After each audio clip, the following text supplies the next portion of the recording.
Welcome to the town of Tenterden. Tenterden is the jewel of the world, and she sits in the middle of the Kentish countryside and exudes a beautiful mellow glow thanks to the rows of brick, tile-hung Georgian houses and the red brick paths which line the town. This is Tenterden's main street called High Street.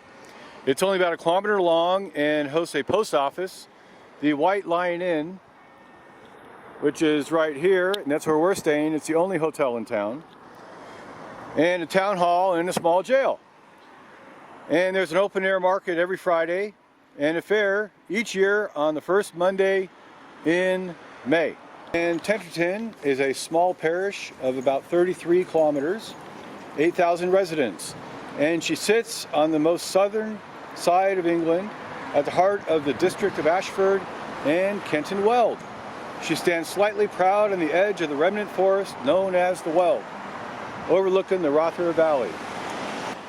This here is the very start of Tenterden, and these addresses start here about number 1, number 5, and extend down just 1 kilometer, but down the road all the way until we end up at the Harrington Arch. We're looking at the Harrington Gate, and Harrington was the original name for Tenterden. So how did Tenterden get her name? Well, Tenterden literally means the den of the Thanet folk, or Thanet Wara Den, and Thanet Wara Den becomes Tenterden. And Thanet is a former island off the coast of Kent in an area known as Minster in Thanet. The island is now filled in with silt, so it's no longer an island, you just cross it over. And St. Mildred is the Saxon patron saint of Minster in Thanet, hence giving her name to the church of the town, St. Mildred's Church. This here is the Piddleston Gatehouse, number 91 High Street, and this is the oldest building in Tenterden, built in the 1400s, about 600 years ago. This was described once as recorded once as a 4-bay medieval hall, very heavily modernized, reputedly a gatehouse of the old manor house, but there's no documented evidence to prove this, but we take it as fact because that's what it is. Now there are 3 gatehouses here, and this is the only one that actually survived. And the Piddlestons were a noteworthy family of all of Tenterden and even much of Kent. Here's an old oast house in Tenterden. Oast houses were very common in this whole Rother Valley area, and oast houses were used to treat and cook the hops. The Flemish brought over hops to make beer, and here's what they had. This is a heating chamber, and you put the hops over fire elements to cure them and treat them, and the smoke would go up the top here out of this little thing we call a hops top. Not literally a hops top, but that's what we call it. This is where they cured the hops, and all these hops homes were converted into homes. And if you have a hops home, it's very prestigious. So they like to have these old relics as part of their homes. Hey, we're strolling down High Street in Tenterden, and we got Manor Row interiors. We got the secret pantry, tea room. Now it is Saturday, so on Saturday a lot of the shops are all closed. I don't know why, because it's Saturday, and I need a cup of coffee. We'll find one. We got Hunter's, little real estate office.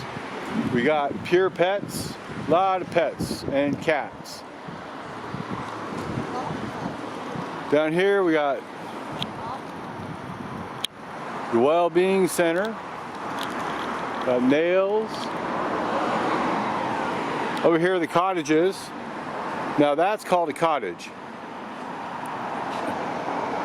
It's absolutely huge. Here we have Tenterden Town Hall on High Street.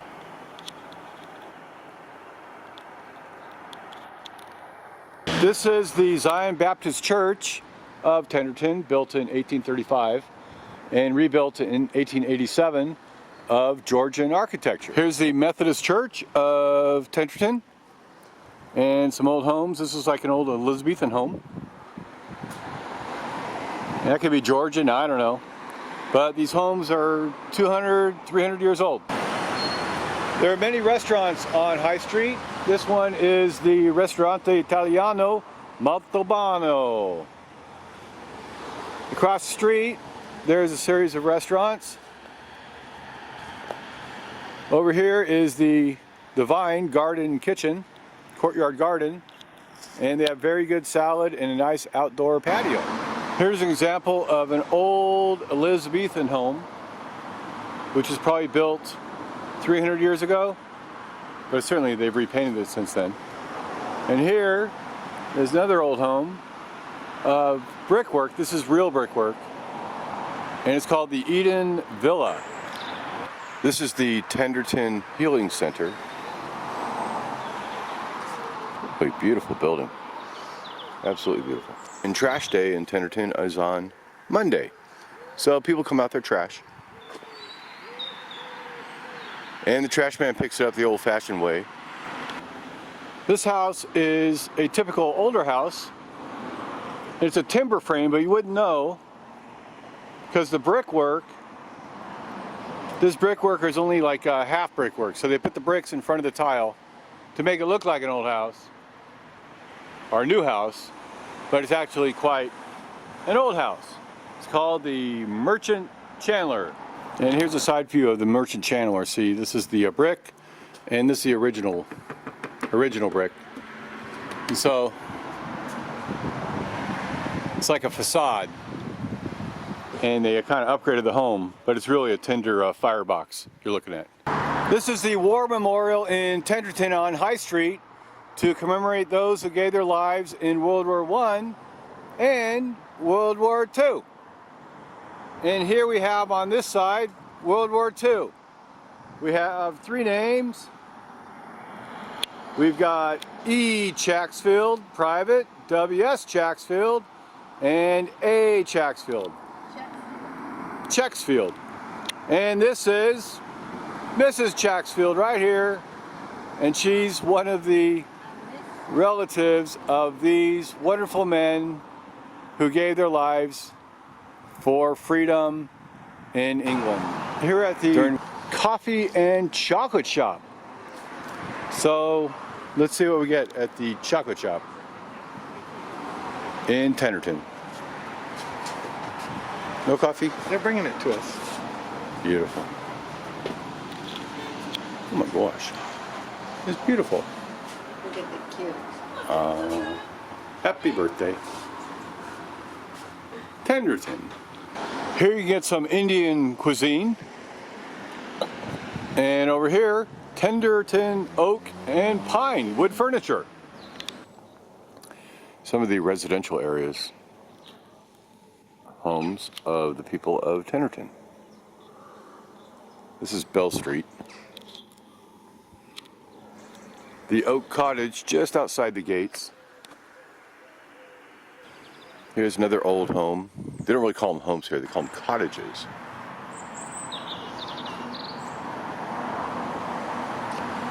Here's another old home. It looks like it's converted into 3 homes. These places are huge. Beautiful red brick. Here are a couple another older homes. As we walk up High Street from the higher numbers like 112, 110. This one here is 125, and you make your way all the way down to, 10, whatever, as you pass the white line in where we're staying. And people love to stroll along this avenue on the weekends. In Tenterden we have Elizabethan homes and Georgian homes. And this is Elizabethan style. The style is from the 1600s, but it's certainly not built then, but it's still the same style.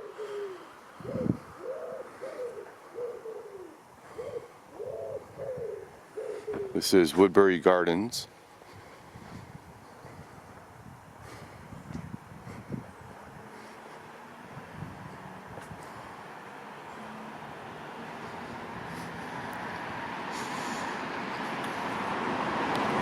Another Elizabethan home.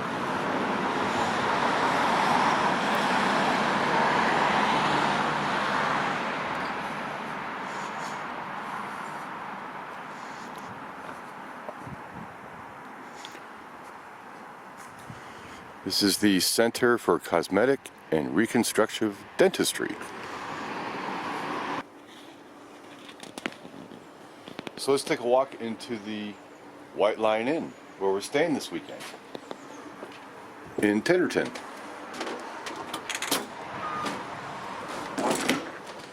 Here's the bar and a little restaurant. Here's the restaurant, and we're gonna have breakfast this morning. Here's the breakfast table. Beautiful.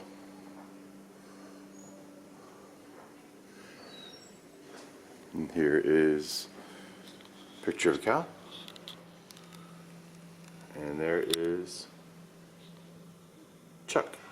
We're walking down Station Road on the way to the train station. We're taking the train today from Tenterden to Bodiam Castle.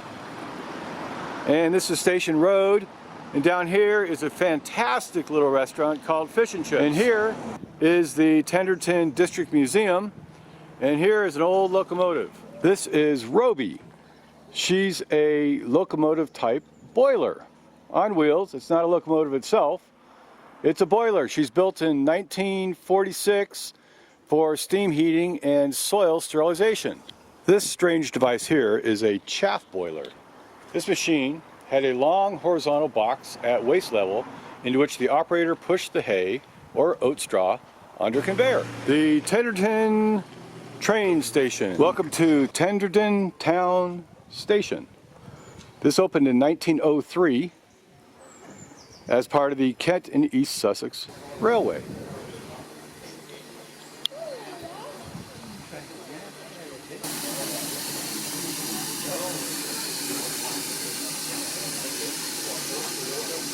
Hi, we're at Tenterden Town train station, and this is the 1638 Pannier tank steam engine.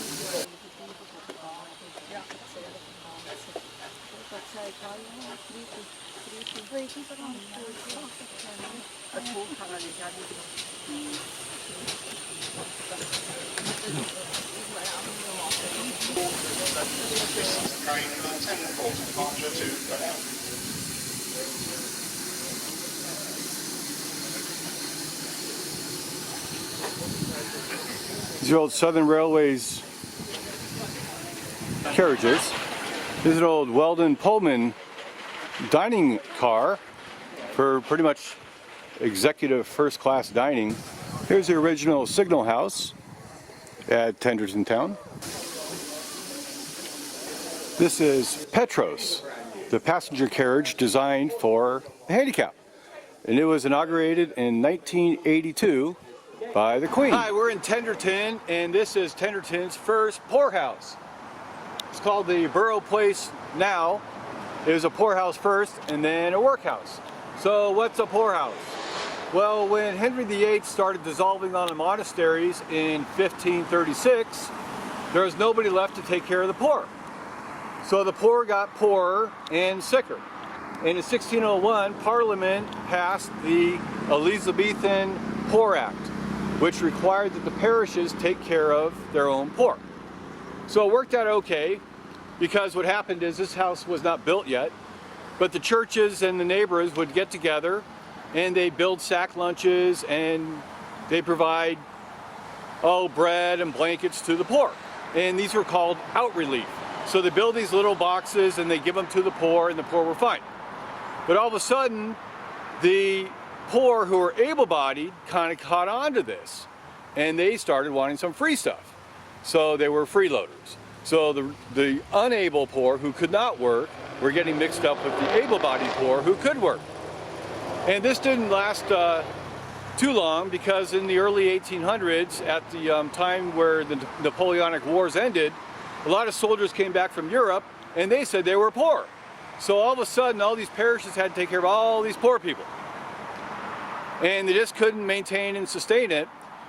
delivering all this out relief. So they built this home in the early 1800s, and they said, if you're really, really poor, you can live in this home and we'll feed you. So all of a sudden, half of the poor people weren't poor anymore because they didn't want to live here, so they went out and got jobs. So all those freeloaders got jobs, but the real poor people stayed here. Now, in 1834, because the parishes still couldn't sustain these people for free, the Parliament passed the regulation that said, hey, let's turn these poorhouses into workhouses. So even if you're poor and you're not able-bodied, you would be put here in a workhouse. And basically you would be given pretty much slave labor, doing the most menial tasks to earn your rent in the poorhouse. So where does that bring us today in our own family history? Well, Solomon Chaxfield III, he's our 4 times great-grandfather. And he's born in 1765, or 1790, and he married Mary Polly. Actually, he married Mary Polly in 1790. Sorry. But they had 13 children. And they're illiterate and poor. And he worked on the farms as a hard slaving laborer. But Solomon died in 1827 at the age of 62. And this left his wife, Mary Polly, poor and destitute, living in Tenterden with 5 children between the ages of 4 and 16. So she was legitimately just poor. And one of those men, those children, was our 3 times great-grandfather, George. And he was the 10th child born, so he was pretty young at the time. He was born in 1811. When his father died, he was only 16. So the Chaxfields became parasitic wards of the parish of Tenterden. And they had a kind of a choice, parish did. They could either take care of the Chaxfields or they could send them to America. So it's a lot cheaper to send them to America. So they packed up George, his older sister Mary, and their younger brother, and they put them on the ship, the brig William, in 1828, and they shipped them to America, and that's a whole other story. But Mary Polly, who was his mother, she was still poor, and she ended up here in this poorhouse, or workhouse. And eventually, about 2 or 3 years later, she also found her way to America, probably sponsored by George, who may have bought her boat ticket to come to America. So right here, Borough Place, the first poorhouse and the first workhouse, is a historical place in Tenterden, and probably or likely a momentary home of our Chaxfield ancestors. So let me give you the prologue of George Chaxfield, our 3 times great-grandfather, who was born in 1811, and he became quite poor when his father died in 1827 and got shipped to America. So he found his way with his sister up to Syracuse, New York, and there he married Anne George in 1832, and they had a son, George Thomas Jr., or George, we'll call him, George II. So in 1834 they found their way to Chicago, and George, our 3 times great-grandfather, he opened a provisions and grocery store in Chicago, and it was quite successful, and he made a lot of money. And later on, Anne George died, probably of tuberculosis, and then he married Mary Ann Lloyd Jr., and they had 3 of their own children. The youngest Charlie, he was a little kid, he died, but there's 2 other children, Edwin Chaxfield and Georgiana, and Edwin is our 2 times great-grandfather. So George lived in Chicago at the time of the Great Fire. And at the time of the Great Fire, his provision store burned down. So he opened another provision store. It was quite successful. He had a couple homes. He bought a bunch of property in the Lands Act of America, where the government was giving out property to move out west. And he became quite wealthy at the time. Now, our 2 times great-grandfather died early, and his father survived him and gave everything to his daughter Georgiana. And Georgiana then got into some drugs and some alcohol as she was seduced by a doctor named Dr. O'Hara. And Dr. O'Hara made her change her will, and so when she died, he pretty much got all the money. Now some of it went to George, Edwin's son, who was named George, and that's our great-grandfather. And then he had a son, George, and then they had my mom, and then they had me, and this guy, And that's my mom. That's my mom right now. So she's a original Chacksfield from California now, but her roots come back to here, this wonderful town of Tenterden. Say hi, Sid. Hi.